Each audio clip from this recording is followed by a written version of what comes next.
Hello guys, কেমন আছেন? আশা করি সকলে অনেক অনেক ভালো আছেন। তো আমরা যারা হোয়াটসঅ্যাপ ব্যবহার করি, তো আমাদের হোয়াটসঅ্যাপে ফটো এবং ভিডিও, আমাদের ডকুমেন্ট কিন্তু হোয়াটসঅ্যাপে শেয়ার করে, তো আমাদের যখন ডাটা কালেকশন চালু করি তখন সাথে সাথে কিন্তু অটোমেটিক ডাউনলোড হয়ে আমাদের এমবি শেষ হয়ে যায়। তো আপনি কিভাবে এটা অফ করবেন? আপনি চাইলে ওয়াইফাই দিয়ে আপনি কানেক্ট করতে পারবেন। কেউ যদি আপনার হোয়াটসঅ্যাপ অ্যাকাউন্টে ফটো, ভিডিও, ডকুমেন্ট আপনার হোয়াটসঅ্যাপ অ্যাকাউন্টে সেন্ড করে, তাহলে আপনি ওয়াইফাই চালু করার সাথে সাথে ডাউনলোড হবে।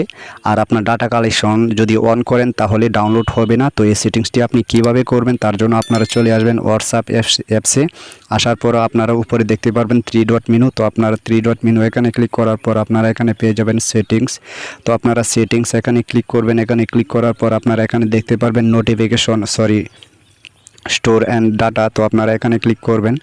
তো এখানে ক্লিক করার পর আপনারা এখানে দেখতে পারবেন হো ইউজ মোবাইল ডাটা। তো আমরা যদি মোবাইল ডাটা যদি এটা দিয়ে আমরা photo, video, audio, document select করে যদি আমরা ওকে দিয়ে দিই, তাহলে আমাদের হোয়াটসঅ্যাপে যদি ফটো, ভিডিও, ডকুমেন্ট, অডিও যদি কেউ আমাদের হোয়াটসঅ্যাপে সেন্ড করে, তাহলে মোবাইল ডাটা চালু করার সাথে সাথে এটি ডাউনলোড হবে। আর আপনি যদি ওয়াইফাই দিয়ে আপনি এটা কানেক্ট করতে চান, তাহলে ওয়াইফাই এখানে ক্লিক করবেন। এখানে ক্লিক করার পর আপনার যদি এটা অন করা না থাকে, তাহলে আপনারা টিক মার্ক দিয়ে ওকে ক্লিক করে দিবেন। তাহলে আপনার ওয়াইফাই কেউ যদি আপনার হোয়াটসঅ্যাপে ফটো, ভিডিও, অডিও, ডকুমেন্ট যদি সেন্ড করে, তাহলে আপনার ওয়াইফাই চালু করার সাথে সাথে এটি ডাউনলোড হবে। তো আশা করি আপনারা বুঝতে পারছেন।